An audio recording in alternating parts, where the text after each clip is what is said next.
మెదక్ జిల్లా కలెక్టర్ కార్యాలయాల సముదాయంలో ప్రజాపాలన దినోత్సవ వేడుకలు అట్టహాసంగా జరిగాయి.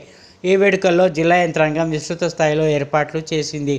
ఈ కార్యక్రమంలో స్థానిక శాసనసభ్యులు మైనంపల్లి రోహిత్రావు, జిల్లా కలెక్టర్ రాహుల్ రాజ్, అదనపు collector Venkateswarlu, Medak SP Uday Kumar, additional SP Mahender, Medak RDO Ramadevi, municipal chairman చంద్రపాల్తో కలిసి ముఖ్య అతిథిగా వ్యవసాయ మరియు రైతు సంక్షేమ చైర్మన్ కోదండరెడ్డి పాల్గొని ముందుగా అమరవీరుల స్తూపం వద్ద అంజలి ఘటించారు.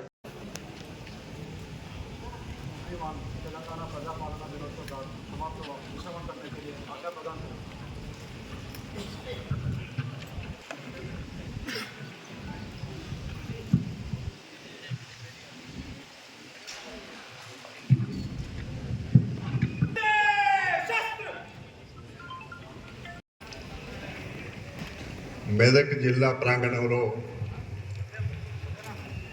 జరుపుకుంటున్నాము. సెప్టెంబర్ 17కి ఒక ప్రత్యేకత ఉంది. ఈ ప్రత్యేకతను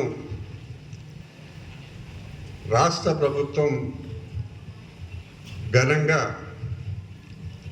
ఈరోజు జాతీయ పతాకాన్ని ఎగురవేస్తూ ప్రభుత్వం అధికారానికి రాగానే ప్రజా పరిపాలన వైపు అడుగులేస్తున్న ఈ సందర్భంలో తెలంగాణ ప్రజాపాలన దినోత్సవం జరుపుకుంటున్న శుభ సందర్భంగా రాచరిక వ్యవస్థ నుండి ప్రజాపాలన వ్యవస్థ ఆవిర్భావానికి నాంది పలికిన అమరులైన తెలంగాణ సాయుధ రైతాంగ పోరాట యోధులకు మరియు స్వాతంత్ర సమరయోధులు అందరికీ నా జోహార్లు. సెప్టెంబర్ 17 తెలంగాణ చరిత్రలో కీలకమైన రోజు.